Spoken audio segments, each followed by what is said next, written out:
My name is Eleanor, I'm 60 years old, and my own son hit me 15 times while his wife just stood there and laughed. Before I tell you about how I sold their dream house from right under them, let me know where you're watching from in the comments. I'm sitting in my old Ford parked across the street, my hands gripping the steering wheel so tight my knuckles are white. I watch as the last moving truck pulls away from the curb, its diesel engine rumbling down the quiet suburban street I called home for nearly 30 years. A moment later, a young, happy couple I've never seen before steps out of the front door. The woman bends down and places a cheerful welcome home mat on the porch. A cold, satisfying chill runs down my spine.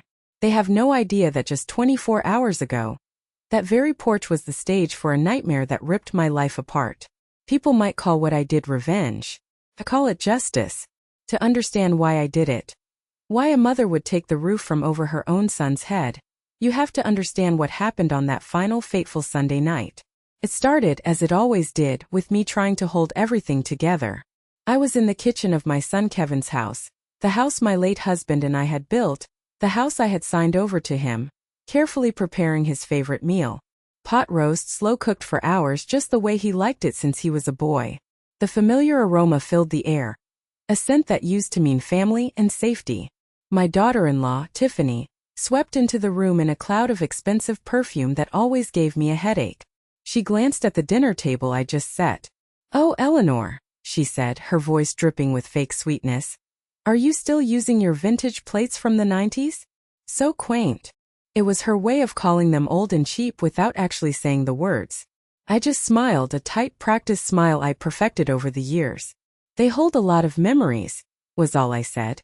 The tension only grew when Kevin got home from a stressful golf game with his finance buddies.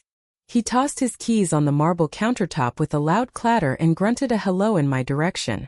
We sat down to eat, the silence between us heavy and thick. To break it, I made the mistake that would change everything. "Honey," I began, speaking softly, "I think the faucet in the kitchen has a little drip. We should probably get that looked at." Kevin put his fork down with a loud clang. His eyes, cold and hard, locked onto mine. "You mean the faucet in my house, Mother?" He spat the word "my" like it was a weapon. I saw Tiffany on the other side of the table, a little smirk playing on her lips. She loved this. She lived for these moments when he put me in my place. I shrank back in my chair. I'm sorry, dear. I just meant." "I know what you meant." He cut me off, his voice rising. "You think just because you live here you can make demands? Tell me what to do with my property." The pressure in the room became unbearable. I felt a hot flash crawl up my neck. I looked down at the pot roast I'd spent all day making, my appetite completely gone. That's when he stood up, his large frame towering over me at the table. "Look at me when I'm talking to you," he roared. My head shot up and the first blow came so fast I didn't even see it. The crack of his hand against my cheek echoed in the dining room. My head snapped to the side, my ear ringing, my skin on fire. I looked over at Tiffany, hoping for, I don't know, a flicker of humanity. Instead, she covered her mouth, but her eyes were dancing with a sick, twisted amusement. She was enjoying this. Then came the second slap, harder than the first. Then a third. My vision blurred, not from tears, but from a rage so pure and cold it felt like ice forming in my veins. He raised his hand again, and in that split second, as his shadow fell over me, everything changed. I knew exactly what I had to do. That night, my world, which had already been shrinking for years, finally imploded. It was Sunday pot roast night, a tradition I'd kept up long after my husband passed. A little piece of normalcy in a life that felt increasingly like I was a guest in my own home. I stood in the kitchen, the one my husband and I had designed together, basting the roast. The scent of rosemary and thyme should have been comforting, but instead, it felt like a ghost of happier times. Tiffany arrived first, of course. She never missed a chance to get a free home-cooked meal. She glided into the kitchen, a walking advertisement for luxury brands, her perfume so strong it made my eyes water. She didn't hug me, she never did.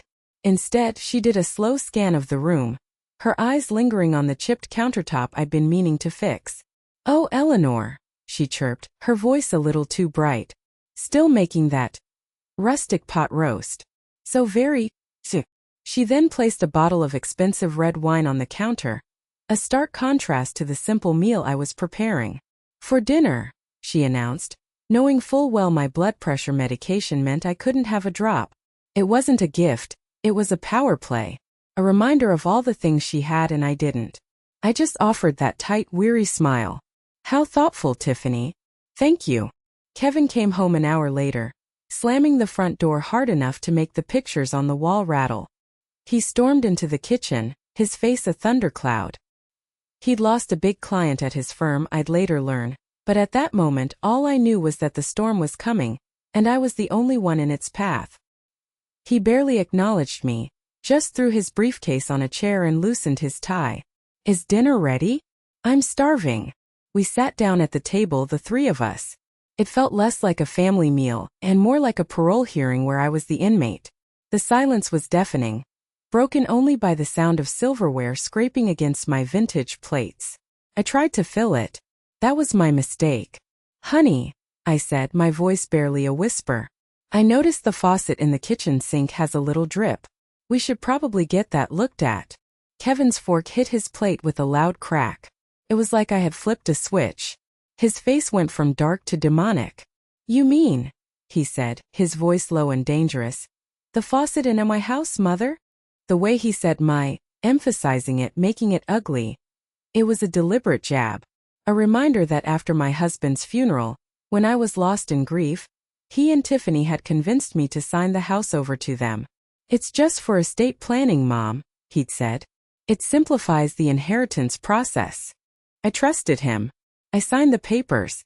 And in doing so, I had signed away my independence. Tiffany saw her opening. She dabbed her lips with a napkin to hide her triumphant smirk.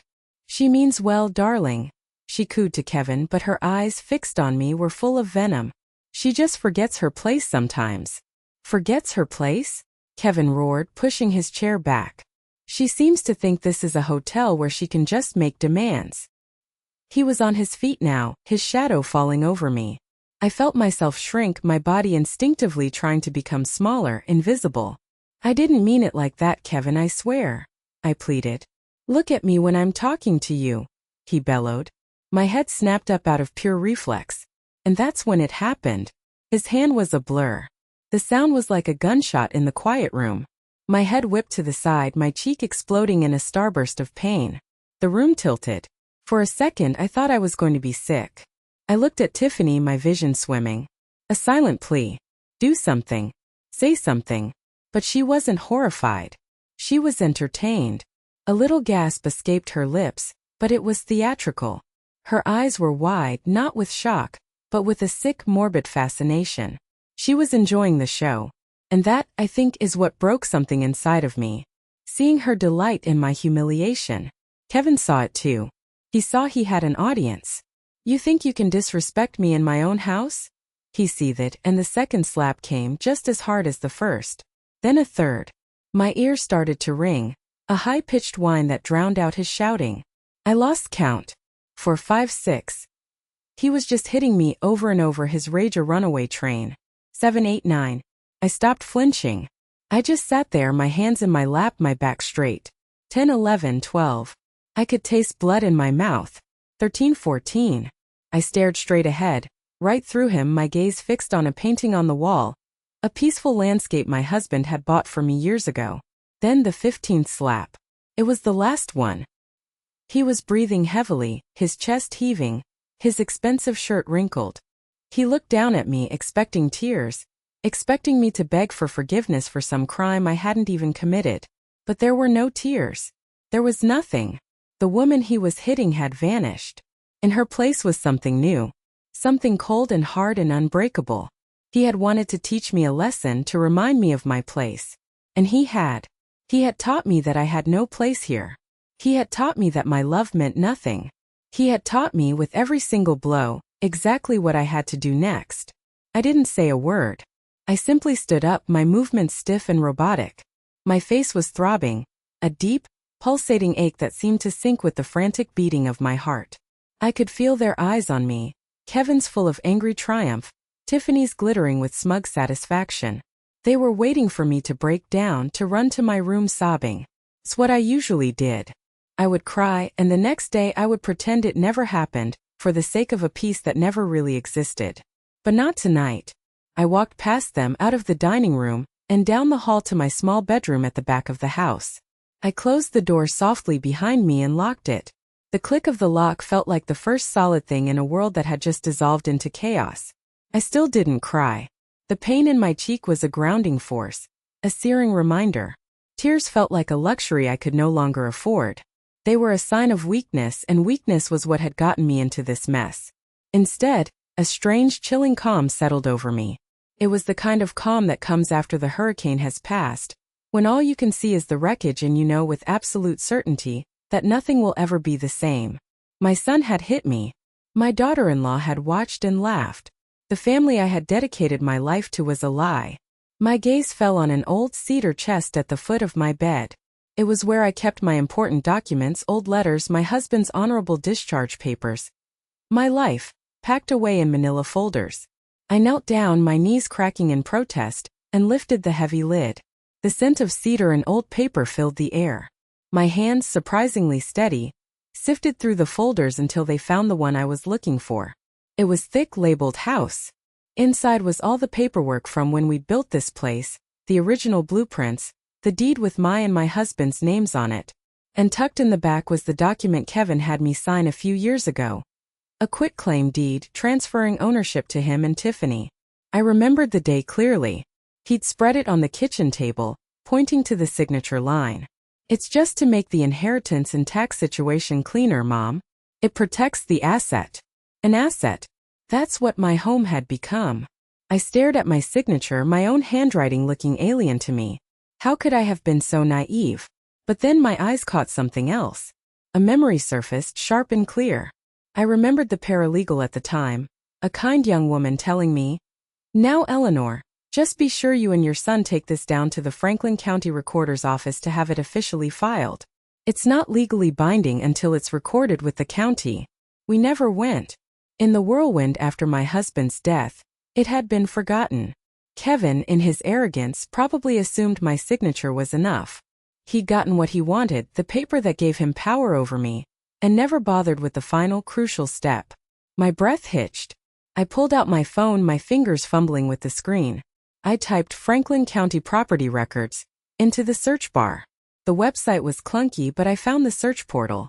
I typed in the address of the house I was sitting in. My heart hammered against my ribs as the page loaded. And there it was. In black and white. Owner of record, Eleanor Vance. A slow, cold smile spread across my face. Probably looked terrifying. Felt terrifying. It was the smile of a woman who had absolutely nothing left to lose. They thought they had broken me. They thought they owned me, that they owned this house. But they were wrong. They hadn't broken me. They had just shown me exactly where the cage door was. And I was about to walk right through it. My hand trembled as I scrolled through my contacts, but it wasn't from fear. It was from a rage so profound, so deep it felt like it could power a city. I found the number I was looking for. The first phone call of my new life would be made at the crack of dawn. The sun wasn't even up when I slipped out of the house. I could hear Kevin snoring from his master suite down the hall. I moved like a ghost, taking nothing but my purse with the folder of documents tucked safely inside. My old Ford started with a reassuring rumble in the pre-dawn quiet. As I pulled away from the curb, I didn't look back. There was nothing there for me anymore. My destination was the office of David Miller, an old friend of my late husband's and thankfully, one of the sharpest real estate lawyers in Columbus. He'd agreed to meet me at 7 a.m., his voice full of concern on the phone when I'd called him at an ungodly hour. When his receptionist showed me into his polished mahogany office, David took one look at my face and his professional demeanor vanished. The left side of my cheek was a swollen, mottled mess of purple and blue. "Eleanor," he breathed, his eyes wide with shock and horror. My God, what happened? I didn't cry. I didn't break down. I simply sat down, placed the folder on his massive desk and said, "Kevin did this. And now I want to sell my house." He listened without interruption as I recounted the events of the previous night, his expression hardening with every word. When I finished, he was silent for a long moment, his fingers steepled under his chin. He looked from the ugly bruise on my face to the documents I'd brought. He spent the next 20 minutes examining every piece of paper, his eyes scanning the quitclaim deed with intense focus. Finally, he looked up, his face grim but resolute. "You were right, Eleanor. He never filed it. This document," he said, tapping the deed with his pen, "is legally worthless. As far as the state of Ohio is concerned, you are the sole and undisputed owner of that property." A wave of relief so powerful it almost made me dizzy washed over me. "So I can sell it?" "You can absolutely sell it," he confirmed. "But a conventional sale takes months. Listings, showings, offers, closing. Kevin would find out and he would fight you every step of the way. He could file a lawsuit, tie it up in court for years, bleed you dry." My heart sank. "So what can I do?" David leaned forward, a glint in his eye I hadn't seen since we were all young. "A conventional sale is off the table. What we need is speed. We need this done before he even knows what's happening." He paused, thinking. "I know a guy. A real estate investor. He's a shark, Eleanor, I won't lie. He buys properties in cash, closes in days, sometimes hours. He doesn't care about the story. He only cares about the numbers. We'll have to sell it for under market value. He needs his profit margin, but it will be a clean, fast break. By the time Kevin gets home from work tomorrow, the locks could be changed." That was it. That was the perfect, silent legal devastation I was looking for. It wasn't about the money. I didn't care about getting top dollar. I cared about justice. "Call him," I said, my voice firm. "Let's do it." David picked up the phone. "Get me Mark Redding," he barked to his assistant. A few minutes later he was deep in conversation, speaking a language of equity, comps, and closing costs that I didn't understand. I just watched, my hands clasped tightly in my lap. This was it. The first gear of my revenge was grinding into place. After he hung up, David looked at me. "He's interested. He can meet us at a title company in an hour. He said if the title is as clean as I say it is, he can have the funds wired by noon." An hour. By noon. Felt impossibly fast. Felt perfect. "There's one more thing, Eleanor," David said, his tone serious. "Once you sign those papers, that's it. It's final. There's no going back. Are you absolutely sure this is what you want?" I thought of the 15 slaps. I thought of Tiffany's mocking laughter. I thought of the years I had spent making myself smaller and smaller to avoid setting off my son's temper. I touched the tender skin on my cheek. "David," I said, looking him straight in the eye, "I've never been more sure of anything in my life." The title company office was cold and impersonal. All glass walls and gray furniture. It felt like a place where lives were neatly packaged into contracts and signatures. Mark Redding, the investor, was exactly as David had described him. A shark in a tailored suit. He was young, sharp, and his eyes missed nothing. He didn't ask about the bruise on my face. He didn't ask why I was selling the house my husband and I had built. He just looked at the numbers on the preliminary settlement statement and nodded. "The title's clean. The price is right," he said, his voice clipped and efficient. "Let's get this done." For the next hour, a woman from the title company slid document after document in front of me. I signed my name over and over again. Eleanor Vance. Eleanor Vance. Eleanor Vance. With each signature, I felt a weight lifting off my shoulders. I was signing away the bricks and mortar, but I was reclaiming my life. I signed away the dining room where I was humiliated, the kitchen where I was taken for granted, the bedroom where I had cried myself to sleep more nights than I could count. David sat beside me, a silent, steady presence. He would point to a line here, a clause there, explaining the legal jargon in simple terms. He was my shield, ensuring the shark on the other side of the table didn't take a bigger bite than he was entitled to. Finally, the title agent stacked the signed papers into a neat pile. "All right," she said. "Mr. Redding will initiate the wire transfer now. It should reflect in your new account within the hour, Ms. Vance." A new account. The day before, David had helped me open a new checking account at a completely different bank, one Kevin knew nothing about. It was my first real step towards financial independence in years. Kevin controlled all our joint finances, giving me a small allowance each month like I was a child. That was about to change. Mark Redding typed furiously on his phone for a moment, then looked up. "Done. The wire is on its way." He stood up, shook David's hand, then mine. His grip was firm, his eyes unreadable. "Pleasure doing business with you, Miss Vance." And just like that, he was gone. I sat there for a moment, the pen still in my hand. It was over. In the space of a few hours, I had legally erased myself from the place I had called home for 3 decades. "He's sending his crew over this afternoon," David said softly, as if not to break the spell. "They'll change the locks and do a basic clean-out before the new owners take possession tomorrow." "New owners?" I asked, confused. "Mark doesn't hold on to properties like this," David explained. "He's a flipper. He already has a buyer lined up. A young family. The house will be sold again by the end of the week." The thought of another family living there, a family that might actually be happy, brought a strange pang to my heart. But it was quickly replaced by a sense of grim satisfaction. Kevin wouldn't even have the chance to try and buy it back. It would be gone forever. As we stood to leave, my phone buzzed. It was a notification from my new banking app. A single line of text that made my breath catch in my throat. "Deposit received. Amount: $350,000. I stared at the number. After the mortgage was paid off and Mark Redding took his cut, this was what was left. It was more money than I had ever controlled in my entire life. It was freedom. It was a future. I walked out of that sterile office and into the bright Ohio sunlight, feeling like I was seeing the world in color for the first time. I thought the worst was over. I thought the battle had been won. At that moment, I believed that signing those papers was the final act. I was so wrong. I had no idea that my clean legal victory was about to unleash a new, far uglier kind of war. One that wouldn't be fought in an office but online in the shadows, where Tiffany played by a whole different set of rules. There was only one last thing to do. I drove back to the house, Kevin's old house, one final time. The street was quiet, just a few neighbors mowing their lawns in the midday sun. I felt like a thief, even though I was just retrieving my own belongings. I parked in the driveway, took a deep breath, and walked up to the front door for the last time. The house was empty and silent. It already felt like a stranger's home.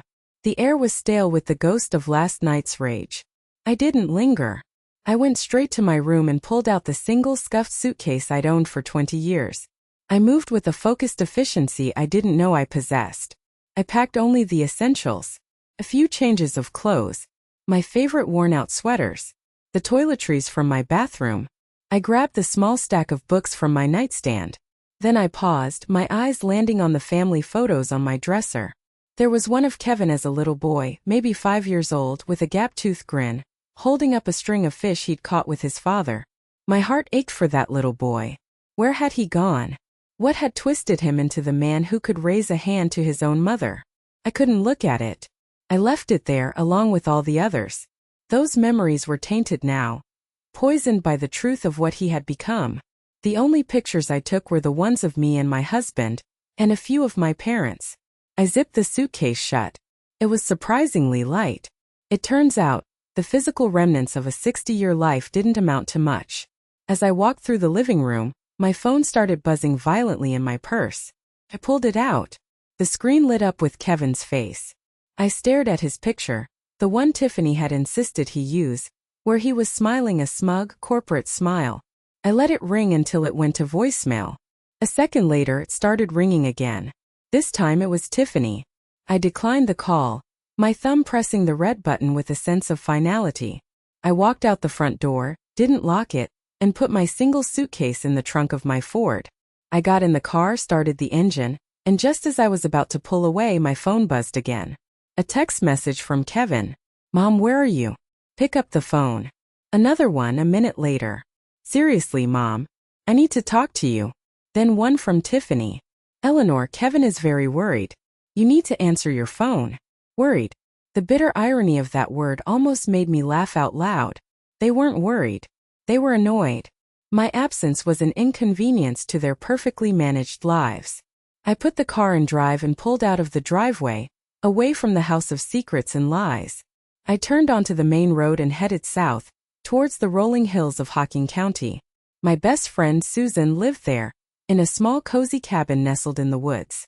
She was the one person in the world I knew I could count on. As I drove, the phone kept buzzing. Call after call. Text after text.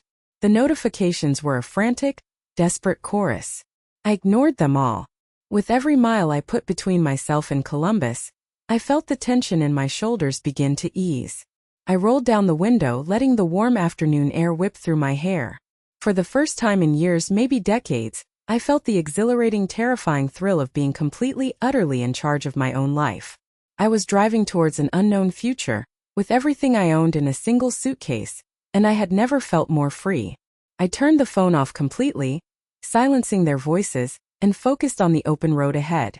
The moment I saw Susan standing on the porch of her little log cabin, a wave of emotion I had been suppressing for 24 hours finally broke through. She took one look at my bruised face, her warm smile crumbling into a mask of horror, and enveloped me in a hug that felt like coming home. I finally let myself cry, not for what I had lost, but for what I had survived. That evening, as we sat by her crackling fireplace, a message from David came through on my phone, which I'd reluctantly turned back on. It was short and to the point. It's done. They came home around 6. Met the new locks. The investor's rep was there with the police as we planned. Showed them the paperwork. They have no legal claim. You are safe. Rest now, Eleanor. I read the message out loud to Susan. A grim smile touched her lips. Good, she said, her voice fierce. Let them see what it feels like to have the rug pulled out from under them. The rug hadn't just been pulled. It had been incinerated. My phone was a war zone. I scrolled through the messages, a detached observer of my son's complete and utter meltdown. The first few were angry. What did you do? Where is our stuff?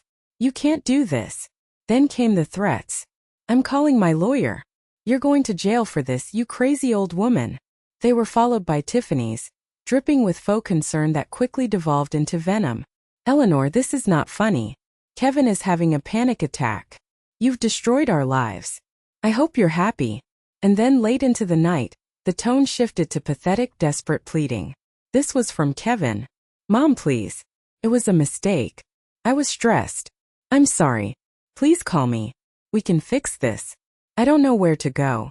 I read that last one and felt a flicker of the old maternal instinct, the one that had been conditioned for 38 years to fix his problems. But then I remembered the sound of his hand hitting my face, the sight of Tiffany's smirk, and the flicker died out, replaced by cold, hard resolve. I didn't reply. But the war wasn't over. It was just changing battlefields. A few days later, a strange message popped up on my phone from a number I didn't recognize. You are a disgusting, evil old hag. I hope you rot for what you did to my best friend. It was signed with a heart emoji. One of Tiffany's brunch friends, no doubt. Then came another from a different number. And another. Tiffany had unleashed her flying monkeys. The real blow came a week later. I had a small Etsy shop where I sold hand-knitted scarves and blankets. It wasn't much, but it was my own little source of pride and pocket money. Susan came into the room, her face pale. Eleanor, you need to see this. She handed me her tablet. My Etsy page was flooded with 1-star reviews. They were all posted within the last 48 hours. Scammer. Took my money and never sent the product. Do not buy from this thief. Horrible quality. Item fell apart. Seller was incredibly rude. This woman is a fraud. And the one that cut the deepest. The owner of this shop is a terrible person who abandoned her own family. She stole from her own son. She's a monster. Don't support her. My hands started to shake. They were lies. All of them. I had never had a bad review in 5 years of running the shop. This was Tiffany. It had her fingerprints all over it. She couldn't hurt me physically or legally, so she was coming after the one small thing that was mine. She was trying to destroy my reputation, to isolate me, to paint me as the villain in a story where I was the victim. My little shop was suspended by Etsy pending an investigation. It was a low, cowardly blow, and for a moment it almost worked.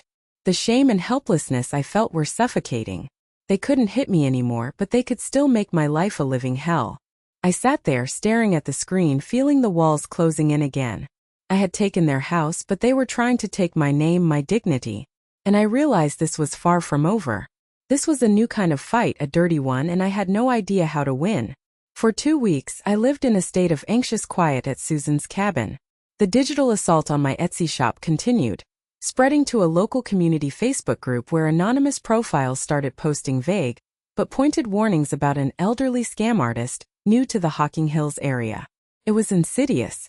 Tiffany was trying to poison the well before I even had a chance to drink from it. I felt like a fugitive, afraid to even go into the small town for groceries, terrified I'd see people whispering, pointing. Then one crisp autumn afternoon, the confrontation I had been dreading finally arrived. I was on the porch, wrapped in a blanket, trying to read when a sleek black sedan I recognized instantly came crunching up the gravel driveway. It was Kevin's car. My blood ran cold. Susan, who was weeding her garden, saw it at the same time. She stood up, wiping her hands on her jeans, and placed herself at the bottom of the porch steps like a sentry. "You are not welcome here," she called out as Kevin got out of the car. He looked terrible. His expensive suit was rumpled, there were dark circles under his eyes, and he hadn't shaved in days. He looked older, defeated. He completely ignored Susan, his eyes fixed on me. "Mom," he said, his voice raspy. "We need to talk." "There's nothing to talk about, Kevin," I said, my own voice surprisingly steady. "Please," he begged, taking a step forward. Susan didn't move. "Just 5 minutes. That's all I ask." I looked at Susan, and after a long moment I gave a small nod. She reluctantly stepped aside, but she stayed on the porch, arms crossed, watching his every move. Kevin walked up the steps and stood before me, looking not like a powerful financier, but like a lost little boy. The act began immediately. "It was Tiffany," he started, the words tumbling out in a desperate rush. "She was in my ear, Mom. The pressure at work has been insane. My boss is threatening to downsize my department, my salary might get cut. She just kept pushing and pushing, saying we needed to secure our assets. I never would have. I wasn't thinking straight." He was blaming everyone and everything but himself. The job, the boss, and especially his wife. It was the same old song, just a different verse. "Please, Mom," he went on, his eyes welling up with tears that I knew were fake. "Just tell them it was a mistake. A misunderstanding. David said you could reverse it if you wanted to. We can fix this. I'll get you a new faucet. I'll do anything." He was trying to bargain with me, as if my dignity was a leaky faucet that could be fixed with a wrench and a half-hearted apology. I just looked at him, my face a blank mask. I didn't feel anger anymore. I just felt nothing. A profound, empty nothing where a mother's love used to be. I slowly stood up, letting the blanket fall from my shoulders. I walked right up to him, so close I could smell the stale coffee on his breath. I didn't say a word. I just lifted my hand and gently pointed to the faint yellowing bruise that still lingered on my cheekbone, just beneath my eye. "This, Kevin," I said, my voice quiet but clear as a bell. "This is why we can't fix it. This is why it's over." I watched as understanding dawned in his eyes, but it was quickly replaced by something else. The desperate pleading vanished, and the old familiar rage flickered back to life. His face hardened, the mask of contrition falling away to reveal the ugly truth beneath. He saw that his performance wasn't working. He wasn't going to get what he wanted. He straightened up, his tone shifting from begging to threatening.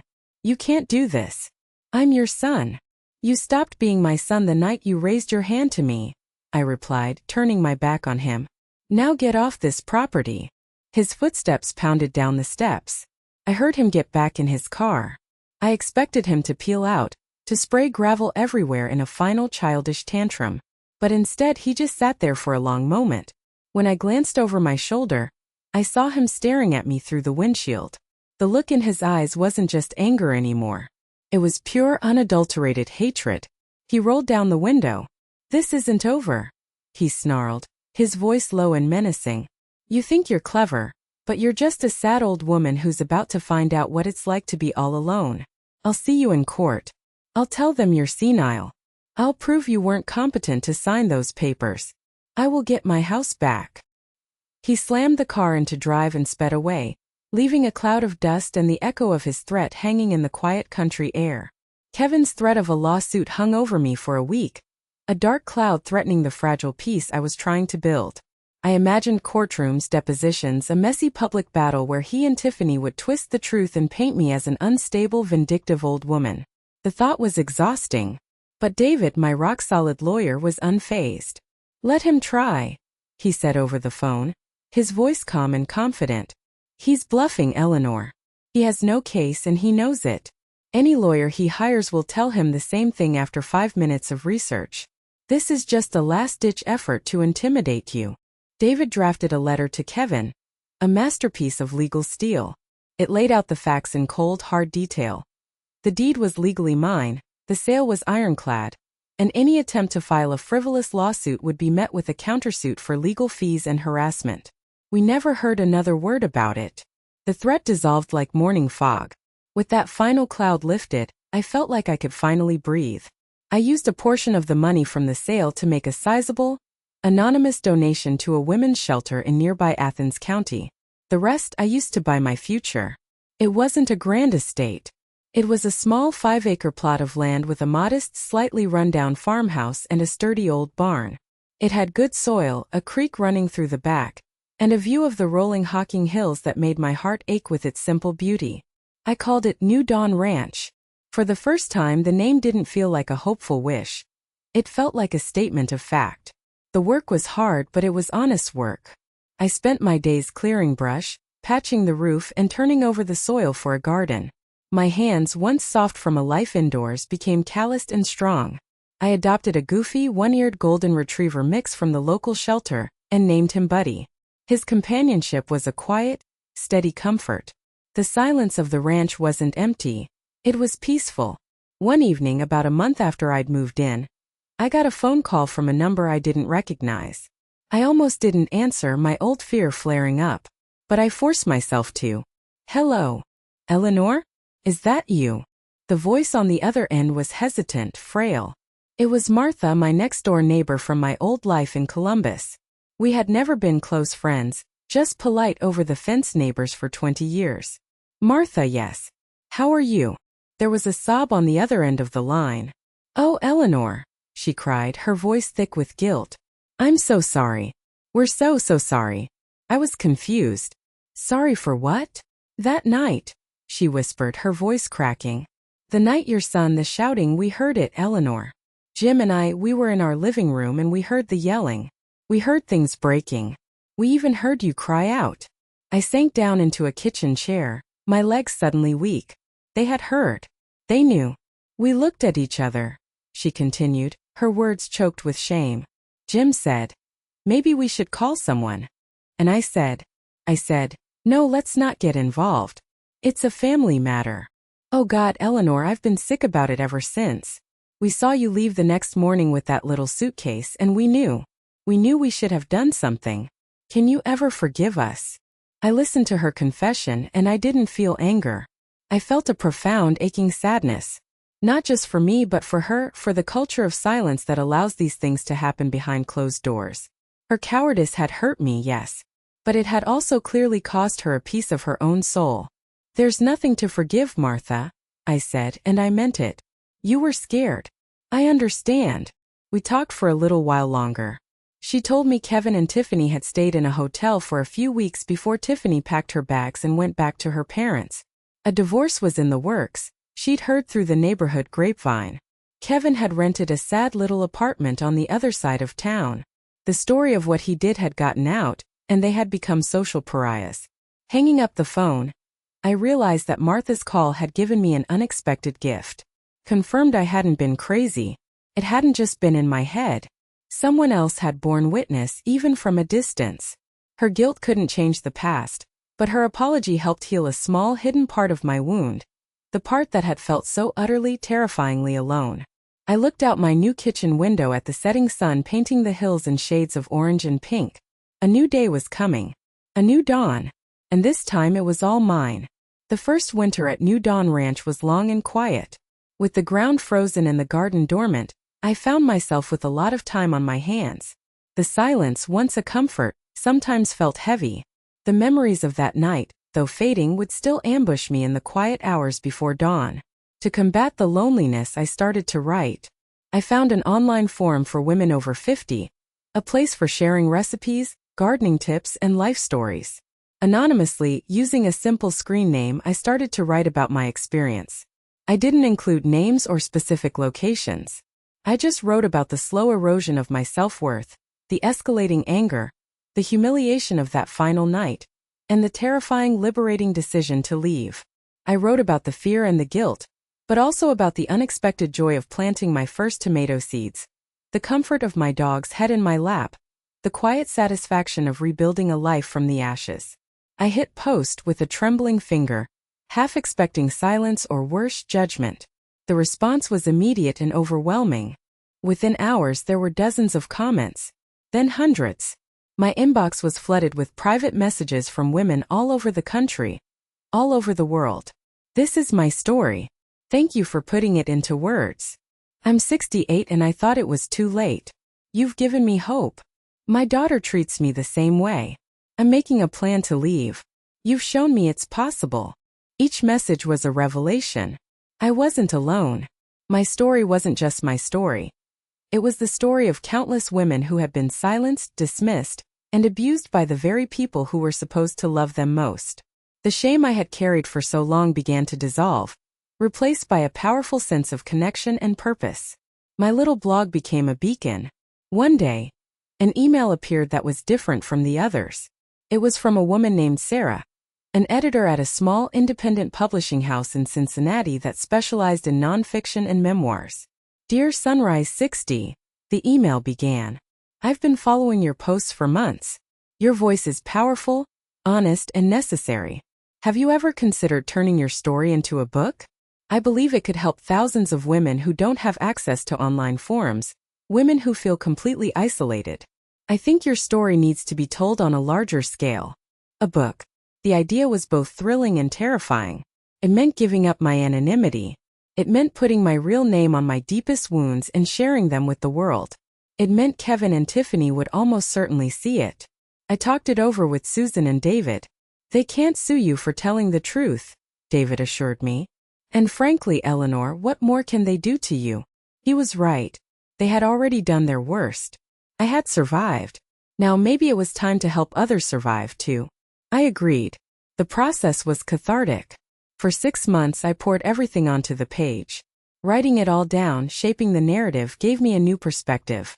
I could see the patterns of control and manipulation more clearly. I could see how my own desire for peace had enabled his abuse for years. It was painful, but it was also empowering. The book was titled simply, It's Never Too Late for Sunrise. It wasn't a story of revenge. It was a story of survival, resilience, and the quiet, fierce power of a woman reclaiming her own life. The day the first box of author copies arrived at the ranch, I felt a tremor of fear. Holding the book in my hands, seeing my name on the cover, made it all so real. The book was a declaration of war on silence. I knew it would find its way to Kevin, and I braced myself for another storm. I had built my little fortress here at the ranch, but I wondered if it was strong enough to withstand the hurricane that was surely coming. Publishing my story was my biggest step into the light, but it also felt like I was stepping right back into the line of fire. I just prayed I was strong enough to handle what came next. The book came out on a Tuesday. The launch party was a small, intimate affair held at the local library in Logan, the closest town to my ranch. It wasn't a glitzy media event. It was a gathering of friends. Susan was there, beaming with pride. David drove down from Columbus. Even Martha, my old neighbor, made the trip, bringing a homemade apple pie. The room was filled with women from the online forum who had become my virtual support system, and a few from the local shelter I had been quietly volunteering at. I was nervous, but as I stood up to speak, looking out at the faces of these strong, resilient women, the fear melted away. I wasn't just telling my story anymore. I was telling our story. After the reading, as I was signing copies of the book, I felt a change in the atmosphere of the room. A hush fell over the remaining crowd. I looked up and saw him. Kevin was standing in the doorway. He was thinner than I remembered, and the arrogance that had always been his armor was gone. He just looked diminished. He was holding a copy of my book. For a heart-stopping moment, our eyes met across the room. I saw Susan tense up beside me, ready to step in, but I gave her a small, almost imperceptible shake of my head. I needed to do this myself. He waited patiently until the last person had left. Then he walked slowly toward my table. He didn't look angry. He just looked tired. I read it, he said, his voice quiet, almost a whisper. 3 times.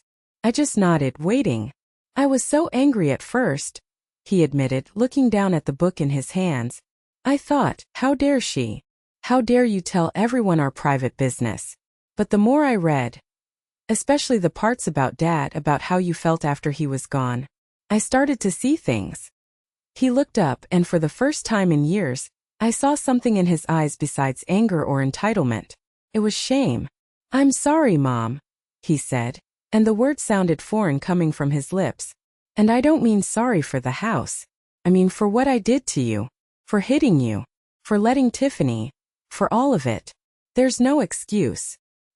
He told me everything that had happened since I'd left. The humiliation of being escorted out of his own home by the police. The whispers at his prestigious firm when the story got out.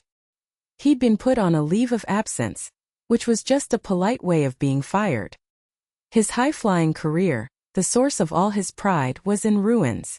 His impressive salary was gone.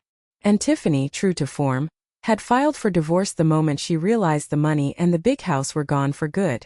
She called me a failure, he said with a humorless laugh. Said she didn't sign up to be married to a loser living in a crappy apartment. I guess she was right. I lost everything. You didn't lose it, Kevin, I said softly. You threw it away. He flinched, but he nodded. I know. He reached into his coat pocket and pulled out a small velvet box. I found this when I was packing up the last of my things from storage, he said, placing it on the table between us. I know it's not enough. Nothing is. But I wanted you to have it back. I opened the box. Inside, nestled on the worn velvet, was my grandmother's locket. It was a simple silver oval I had worn every day until the night he hit me. In the chaos of leaving, I thought it had been lost forever. I picked it up, its familiar weight cool against my skin. It felt like reclaiming a piece of my own history. I'm in a program, he said, breaking the silence. An anger management group. It's hard. They make you take a real look at yourself. And what I saw, I didn't like it. I looked at the man in front of me. He wasn't the monster from my memories, nor was he the innocent little boy from the old photographs. He was just a broken man, trying to pick up the pieces of a life he had shattered. I didn't feel a rush of forgiveness. Some things can't be undone. But the burning rage I had carried for so long had finally cooled, leaving behind a quiet, sad peace. I'm glad you're getting help, Kevin, I said. And I meant it. For your sake. That was all. It wasn't an absolution. It wasn't a reconciliation. It was just an ending. The acknowledgement of a shared, painful truth. He seemed to understand. He gave a small, final nod, turned, and walked out of the library, leaving me alone with my friends, my book, and the locket that was a piece of my past, now safely back in my possession. 2 years have passed since that evening at the library. 2 years since I last saw my son. I hear about him sometimes, through the grapevine. He moved out west, took a less glamorous job, and from what I hear, he's still in therapy. I hope he finds his peace. But my own peace is no longer tied to his journey. Today, I'm standing on the porch of my little farmhouse at New Dawn Ranch. The sun is warm on my face, and the air smells of freshly cut grass and the blooming roses I planted along the fence. My dog, Buddy, is snoozing at my feet, his one good ear twitching in his sleep. In a few minutes, my guests will arrive.